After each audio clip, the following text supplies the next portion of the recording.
mwebwe mwese mubandanya mudukurikira kaze mu makuru avugwa mu gihugu cy'u Burundi. Ariko imbere yo kwinjira mu makuru nyezina tubanze tubasabe abataragira subscribe babanze bayigire kugira ngo amakuru tubashikiriza aguma bashikira ku mwanya. Ndongeye rero kubaha ikaze.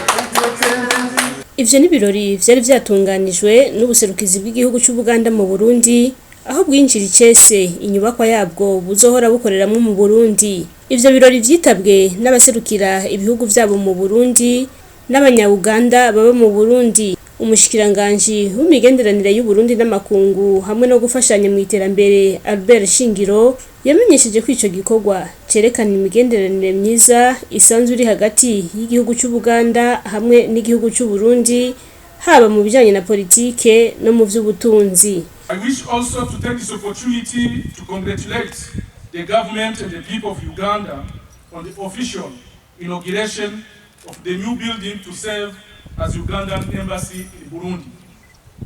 This beautiful building demonstrates that Uganda's commitment to strengthen the ties of friendship and cooperation between our two countries.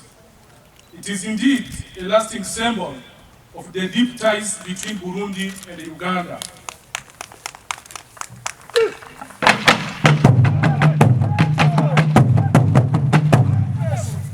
This means a lot for us. It means that Uganda is committed to stay a good political and economic partner of Burundi forever.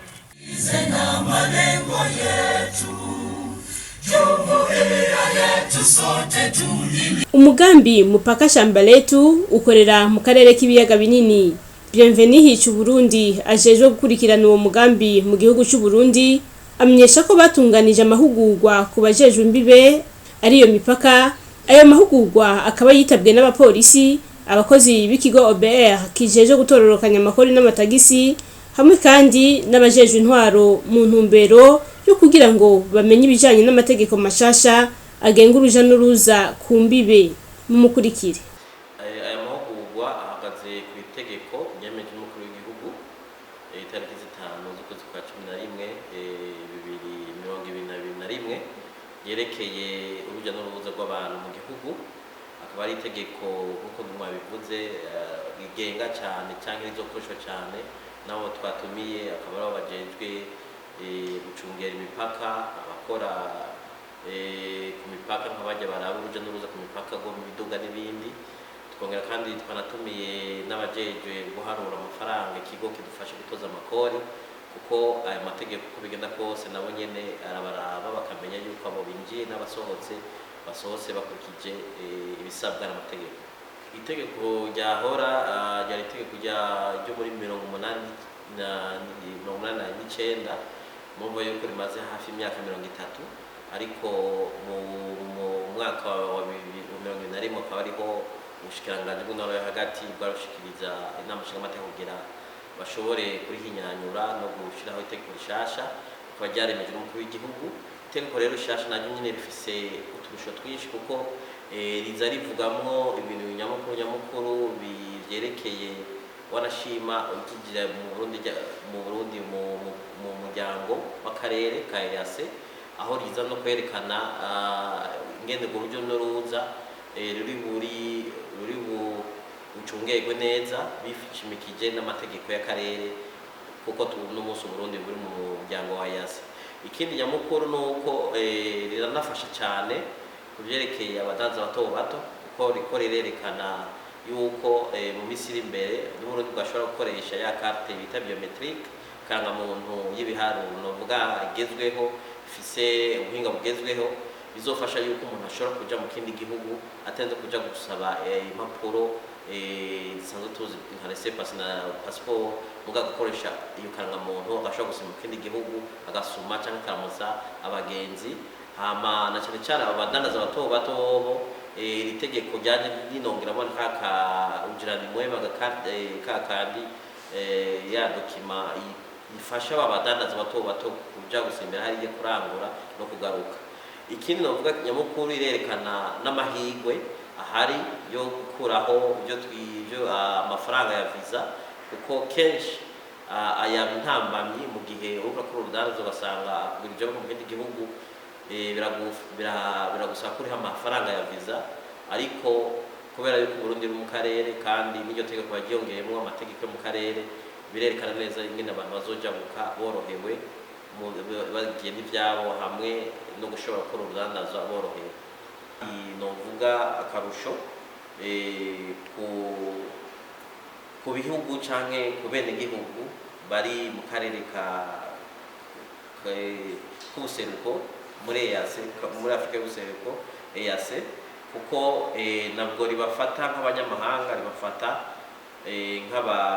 abene gihugu mu karere k'ubuseruko bashobora gutembera mu gihugu cy'u Burundi bakurikije amategeko atawakoma. Amaboko umutima n'ubuzima Imana yaduhaye kudutungira, korana ubumwe n'abagabo n'itekane, sagwa n'ubweze, sagwa n'amahoro meza. Ni inama urwego rujejwe gukurikirana ingene ibinyamakuru bikora rwatunganije. Inama yamaze iminsi 2. Vestine Nahimana arongoye urwo rwego aratubwira ivyavuye muri iyo nama. Turahejeje inama y'iminsi 2, ikaba iri mu rukurikirane rw'amanama twemererwa n'amategeko gukora rimwe mu mezi 3.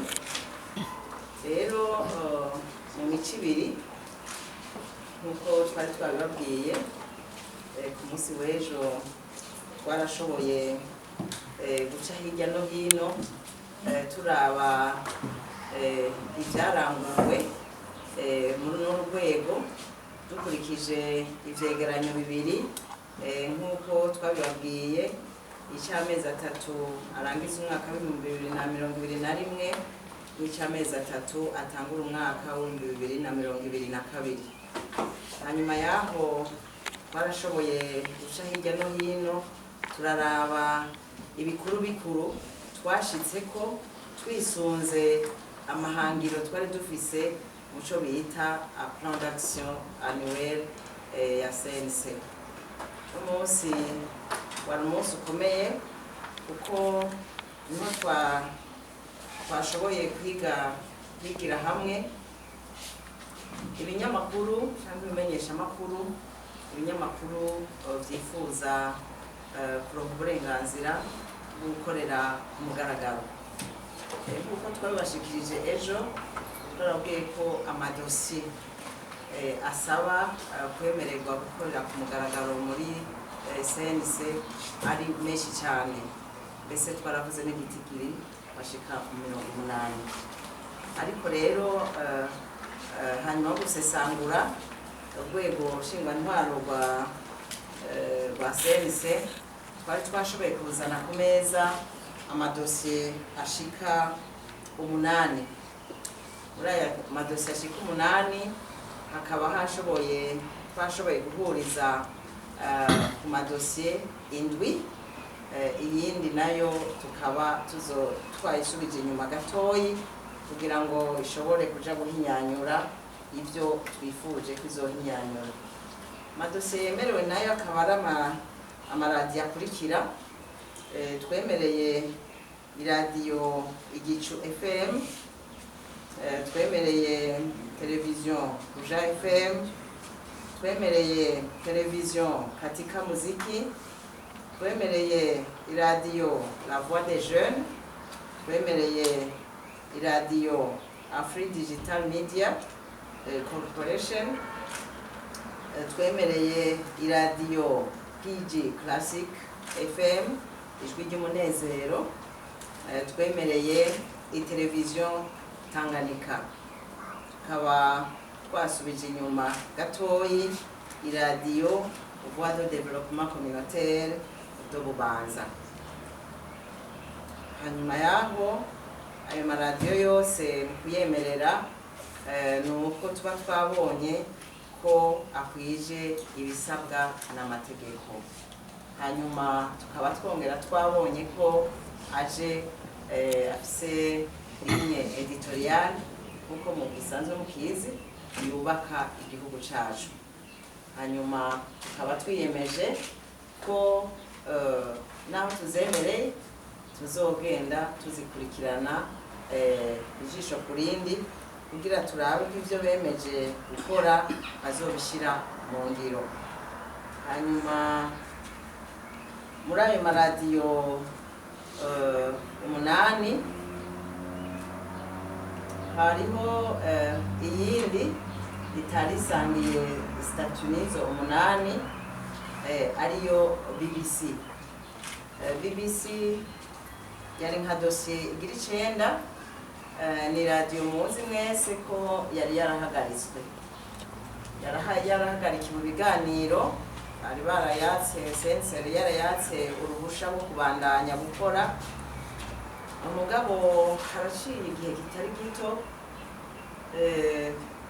twumvirije akamo nyenicubahiro umukuru w'igihugu yateye urwego senise avuga ati ndasabye mwicarane n'ayo maradiyo yose ariko ibihano kugira ngo muganire mushira hamwe hagire ikivamwo.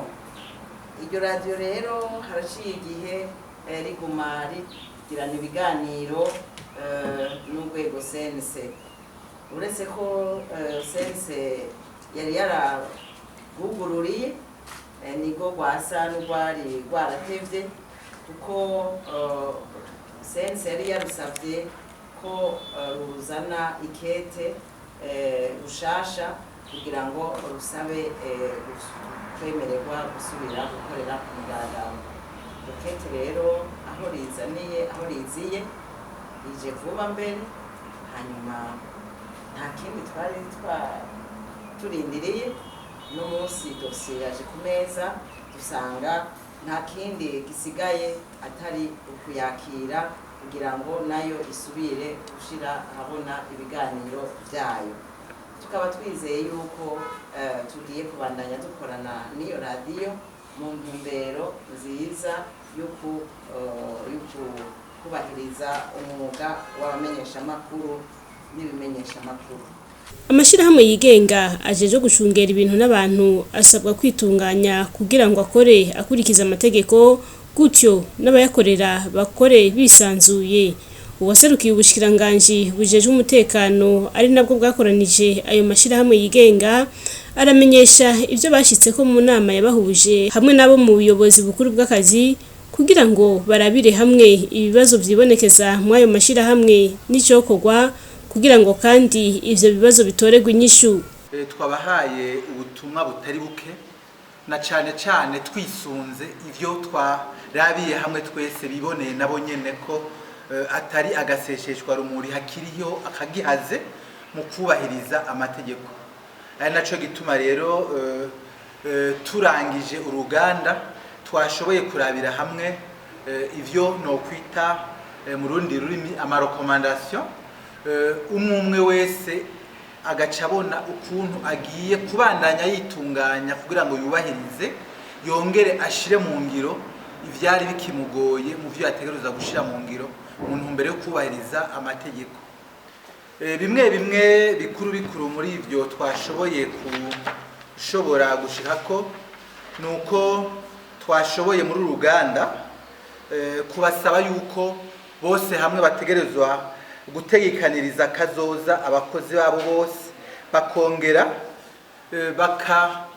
batunganiriza ari mu bijanye n'ibirarane batari bwarihe. No kuvuga yuko hariho abantu bashobora kuba amashirahamwe amaze igihe kitari gitakora mugabo atari bwatangure ico gikorwa cyo gutegekaniriza kazoza abakozi babo. Twavuze rero ko bategerezwa kubikora bongere biteho n'ivyo birarane. Twavuze kandi ko bategerezwa kuvuza abakozi babo bose hamwe n'imiryango yabo. Twavuze kandi ko bategerezwa guha amasezerano y'akazi abakozi babo kandi bose.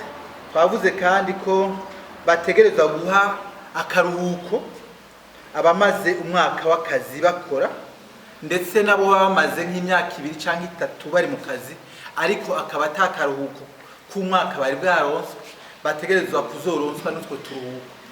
Hama twavuze kandi ko bategerezwa guha agashahara abakozi babo ku masaha baba bakoze arengeye ayategekanijwe n'amategeko. Twavuze kandi yuko bategerezwa guha imyambaro, no kuvuga impuzu, ibirato, inkofero canke impuzu z'imbeho n'izimvura abakozi babo bose, kubera yuko bakorera mu turere dutandukanye, barashoboye kugwa imvura, barashoboye guterwa n'imbeho, kugira ngo abo bakozi babo ntibashoboye gufatwa n'indwara ziturutse yuko batashoboye gukingirwa imvura canke ngo bakingirwe imbeho. Twavuze kandi ko bategerezwa gutanga ku gihe amaraporo ku kwezi y'ivyo bariko bararangura. Twavuze kandi yuko bategerezwa kudakata amafaranga ku mishahara y'abakozi bayita yuko ari ayo kubagurira ivyambagwa, kuko twabonye yuko hariho abari bacitiranya, bari bagifise iyo ngeso yo gukata amafaranga y'abakozi ku mishahara ngo bariko babarihisha ivyambagwa vyaba ibirato canke impuzu. Twavuze kandi yuko bategerezwa gushiraho mu mashirahamwe yose ibitabo vyandikwamwo abakozi bose, kuko ivyo biraborohereza mu gutunganya no mu kumenya abinjiye ndetse n'abasohotse.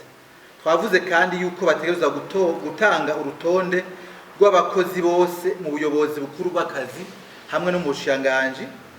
Twavuze kandi yuko bategerezwa kuguma bariko baramenyesha umwanya ku wundi abakozi binjira ndetse n'abasohotse mu masosiyete yabo. Barategerezwa rero no gushiraho inzego ziserukira abakozi mu mashirahamwe yabo yose, ivyo bita mu Kirundi rurimi conseil d'entreprise. Twabonye kandi yuko bategerezwa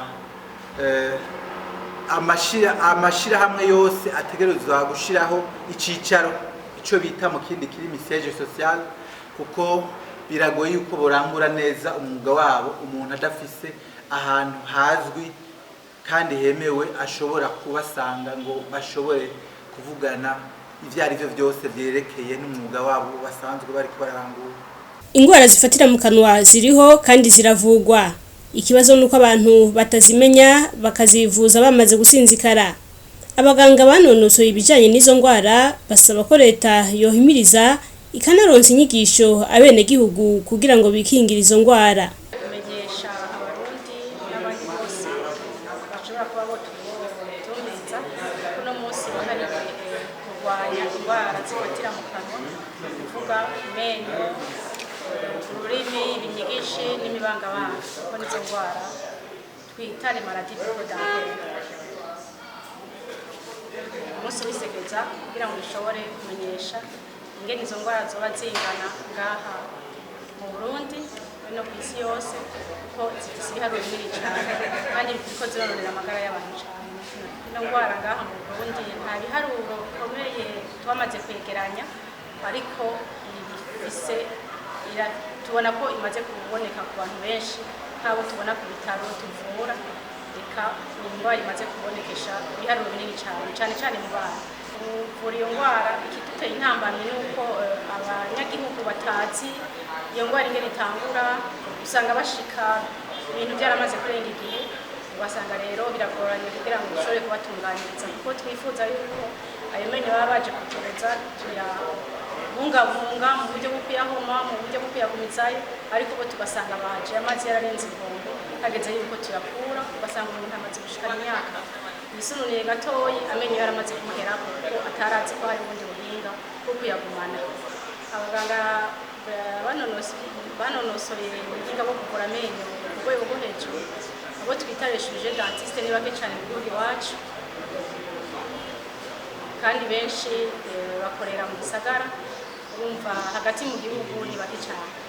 Dushaka guhimiriza ubushikiranganji bujejwe amagara y'abantu kugira ngo ushobore gusahiriza kugira ngo iyo ngwara isubire dushobore kuyirwanya cyane gusumba mu buryo bw'uko nk'abahejeje amashuri ko nk'ubu hari abaheruka guheza bakabarondera bakabaha aho bakora bagashobora gufasha nko mu madistrict kugira ngo iyo ndwara bayivure bongere bahimirize mu gutanga inyigisho ibintu bishobore gufatirwa ingingo bitararenga. Muganga Ciza Loha yize ivyo kuvura indwara zo mu kanwa nawe yamenyesheje ko indwara yo kubungwa kw'amenyo ariyo ibonekeza cyane mu ndwara zo mu kanwa. Mu kanwa hari indwara nyinshi ariko indwara ikunda kuboneka igwiriye cyane haba hano mu Burundi no ku isi ni indwara yo kubungwa kw'amenyo. Iryinyo bitewe n'imigera y'indwara isanzwe iba mu kanwa igaca ifatanya n'ibintu dufungura cyane cyane birimo isukari nyinshi birashika igahingura amaside aheza agatuma iryinyo ritangura kubungwa. Bitangura buke ari akantu kangana nk'akaburungu hanyuma bikagenda bitera imbere gushikaho igice kinini cy'iryinyo kibungwa. Utindaho ico gihande cabunzwe cegera uduce turi hagati na hagati mu ryinyo turigaburira arico gihe umuntu acatangura kumva ububabare. Indwara z'amenyo byari byiza ko abantu bagenda kuzivuza bataranumva ikimenyetso na kimwe bakagenda kwa muganga kwisuzumisha muganga akabarabira ko ataryinyo ryoba rifite ibimenyetso byo gutoboka ritaratangura kwigaragaza kugira barivure hakiri kare. Ikindi naco mu gihe umuntu atanguye kumva anyoye amazi akanye canke ariko arafungura hekenya aca atangura kubabara muri ico gihe yonyarukira kwa muganga kuko iryinyo riba ririko riramubwira yuko rigwaye ariko bitaragera kure. Benshi rero bararindira gushika ububabare burebure cane bakabona kuja kwa muganga muri ico gusanga bigora ko barivura. Hari n'abaca baguma muhira bakihangana ugasanga rya ryinyo rigumye ribungwa ndetse ritanguye kwandukiza n'ibindi bihimba nk'amagufa y'umusaya. Muri ico gihe rero iyo umuntu asanzwe afise abasida mu mubiri badafise inkomezi zikwiye iyo ndwara y'amenyo irashobora gushitera izindi ndwara z'ubwandu mu mubiri wose zishobora kugora kuvura ndetse zishobora no kumuhitana. Ishirahamwe akabuto ka Sinape gahindura ikibano ryaratunganije uruganda rugenewe abubakanye mu ntumbero yo gukomeza urugo rukristo nk'uko bimenyeshwa na Nyandwi Jean Baptiste umwungere akaba anaserukira imbere y'amategeko ishirahamwe akabuto ka Sinape. Muri iyi minsi ibiri haciye twari tumaze iminsi turi mu ruganda rugenewe abubakanye mu ntumbero yo gukomeza urugo rukristo kuko uno munsi dusanga urugo rwahungabanye kuko ukwizigirana hagati y'umugabo n'umugore nta bigihari, ukusesagura ubutunzi bw'umuryango nta bigihari, usanga no kurera urubyaro muba mwahezagijwe bisa nk'ibyatitutse. Aricyo gituma twiyumviriye yuko twohamagara abubakanye bava mu mashengero atandukanye mu mashirahamwe atandukanye kugira ngo baze tumare iminsi ibiri tuganira kandi byatubereye iby'ikimazi kuko intahe n'amashimwe biriko birava muri uru ruganda bigaragaza mu by'ukuri ko uruganda rwaje hageze.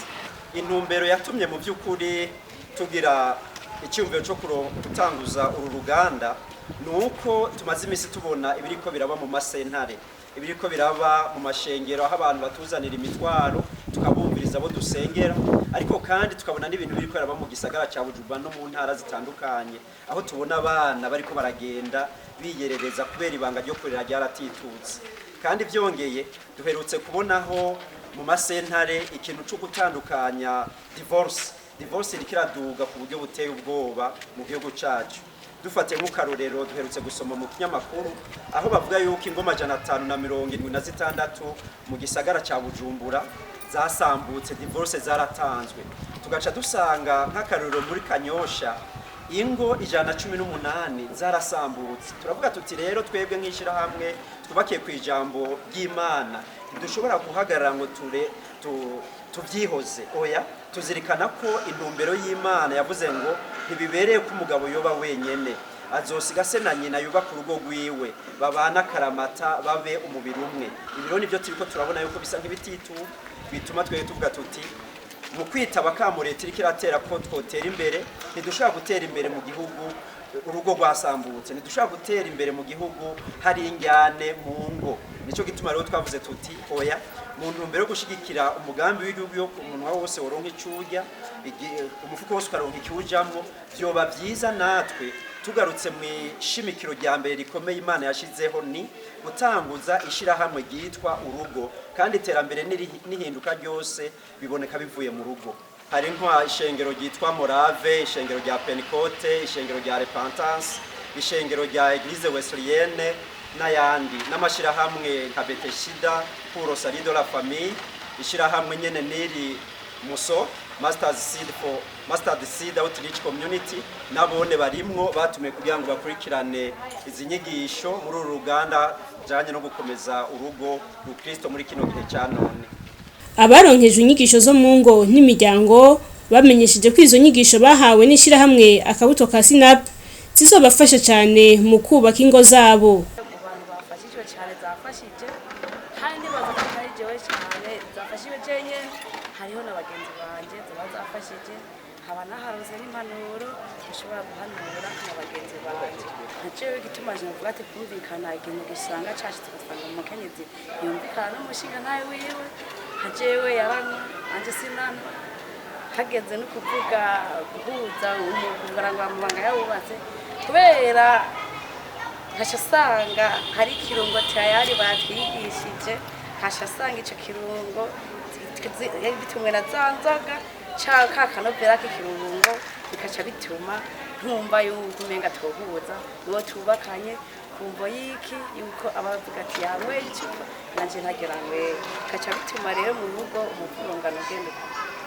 kaca bituma tudahuza mu bisanzwe uruganda je ndashima cyane abaruteguye kubera yuko tuko turabona mu mashengero izinyigisho ninga abantu beko barazitanga ariko kandi niwo mushinge cyane kugira ngo ingo zikomere rero ahubwo notera akamo cyane abateguye uruganda kugira ngo bashobora ahubwo kubigwiza cyane kugira ngo inyigisho nk'izi zibe cyane kugira ngo abantu bashobore gukemuka na Bibiliya bivuga neza ko umuntu yatigishije dushobora kumenya ni byiza ko umuntu yiga agatahura akamenya rero impamvu nuko atanyigisha nukuri jewe no batera intege nkababwira ati ahubwo izi nyigisho nibazibandaye jewe no bwanje ndumva ko ntashe hari ibintu ushobora guhindura mu rugo rwaje kugira ngo urugo rukomere kandi urumve batategura uruganda ngo tuyibone twagwa muri zabuzimira ahubwo twahamagara abandi kumbure bashoboye gukoraho ingene abategura uruganda bakabikora nabo nyene bigisha.